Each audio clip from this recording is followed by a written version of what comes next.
Super star Mahesh బాబుకున్న craze గురించి ప్రత్యేకంగా పరిచయం చేయాల్సిన అవసరం లేదు. తెలుగులో ఎక్కువ వాణిజ్య ప్రకటనలో కనిపించే వ్యక్తి మహేష్ బాబు మాత్రమే. ప్రముఖ డిజిటల్ పేమెంట్ సంస్థ ఫోన్‌పేకు మహేష్ బాబు తన గొంతును అరువిచ్చిన సంగతి తెలిసిందే. 4 రోజుల నుంచి ఈ వార్త సోషల్ మీడియాలో వీరంగం చేస్తుంది. తాజాగా యాడ్ చేసినందుకు ఎంత రెమ్యునరేషన్ తీసుకున్నాడనే వార్త చక్కర్లు కొడుతుంది. ఉదాహరణకు ఫోన్‌పే ద్వారా ఎవరైనా ₹100 పంపిస్తే, ఇప్పుడే ₹100 ఫోన్‌పే ద్వారా వచ్చాయి. హ్యాట్స్ ఆఫ్ గురువుగారు అంటూ ఒక వాయిస్ వినిపిస్తుంది. అయితే అది విన్న తర్వాత మనం ఆశ్చర్యపోతాం. ఎందుకంటే అది మహేష్ బాబు వాయిస్ కాబట్టి. 5 సెకన్ల వాయిస్ కోసం మహేష్ బాబు 5 కోట్ల పారితోషికం తీసుకున్నట్లు తెలుస్తుంది. అంటే సెకనుకు ₹1 కోటి చొప్పున ఫోన్‌పే సంస్థ చెల్లించింది.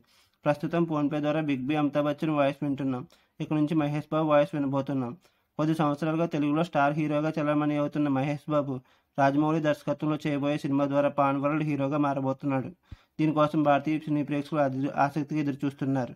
దాదాపుగా 3 సంవత్సరాల సమయం ఈ సినిమాకు పట్టనుందని తెలుస్తుంది. మీకు నా వీడియో నచ్చినట్లయితే లైక్ చేయండి, షేర్ చేయండి, సబ్స్క్రైబ్ చేయండి.